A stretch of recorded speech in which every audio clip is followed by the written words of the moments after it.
So today we're going to talk about 4 ryes that you may either be sleeping on or just passing up because you don't really know much about them. Let's do this.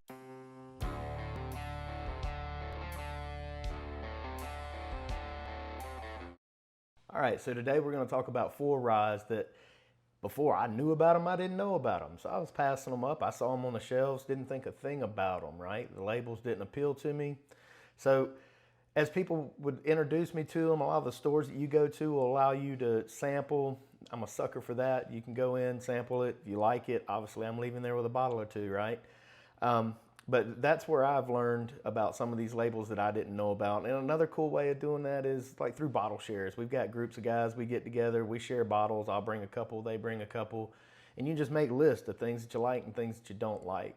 So I chose 4 ryes today that are under $100 that, you know, I really liked and thought I'd share them with you guys, see what you thought. So let's just get right into it. The first one is going to be the new Riff. It's a 6-year malted rye, and I've not had anything by New Riff that I didn't like. This one is a bottle and bond, so it's 100 proof, and New Riff is just doing some great things, guys. When I first tried this one, it was really crisp, had a nice mouthfeel to it, not real oily or buttery. I'd say I picked up like a lot of crisp red apples. I've heard some people say they get green apple with it, but it's just a real crisp, refreshing drink that, I mean, I personally enjoy it, and you can pick these up for 60, 65 bucks, I think, pretty much anywhere. So if you got that in your area, I'd say you need to try that one. Next up is one that I'm proud of because Randy Sullivan is the one that started doing this. So he's a non-producing distiller now, and that is the Prideful Goat. And both of these, the new Riff and the Prideful Goat, I found when I was in New Orleans. Went by Martin's, and they had them out to sample at different times, and I sampled them and bought them. And, you know, I wanted to like this because Randy's just a great guy, but I was like, man, I don't know if that's any good or not, right? So I sampled it, and it was delicious. Like, I immediately texted him and said, dude, you're going to get me in trouble with the wife. But so distilled in Indiana. It's bottled by Gulf Coast Distillers in Houston, Texas. It's aged 6 years. So we know it's MGP juice, so there's nothing wrong with that. I love MGP juice. It's a 95% rye, 5% malted barley. It comes in at 115 proof, and this is batch 6. But I'm telling you guys, I'm going to try more of the Prideful Goat line because this one is really good.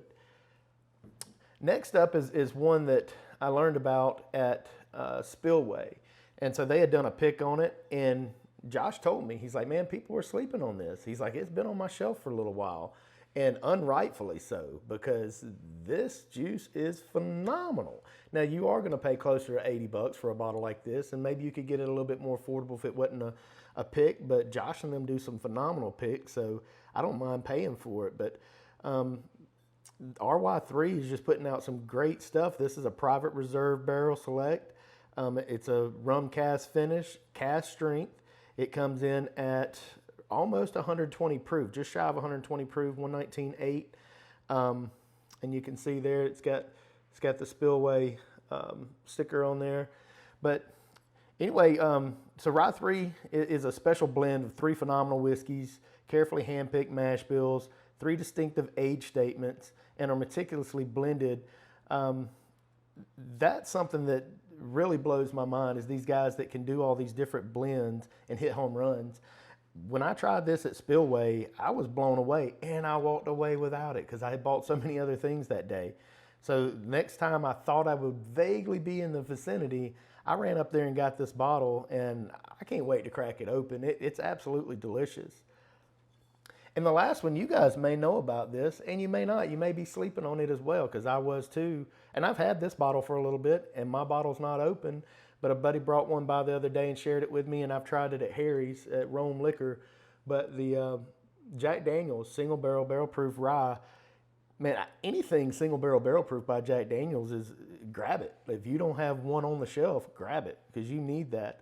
So this is, you know, Tennessee rye. Comes in at 134.4 proof, so she's a little stout.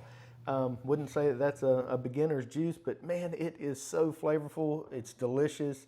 And it's a very good, I guess, like replacement if you can't come across the single barrel proof select. So that one is more allocated. It's harder to get. You're going to find it on secondary. I was lucky to get a bottle of that.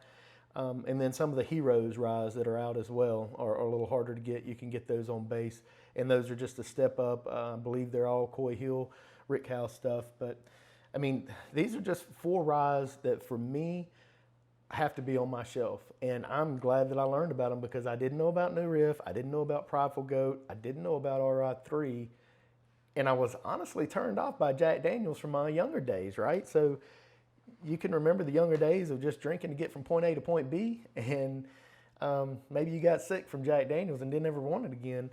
But man, some of their newer stuff is just phenomenal. So, you know, don't sleep on them, and let this new labeling be an identifier for you. This is not old number 7, you know.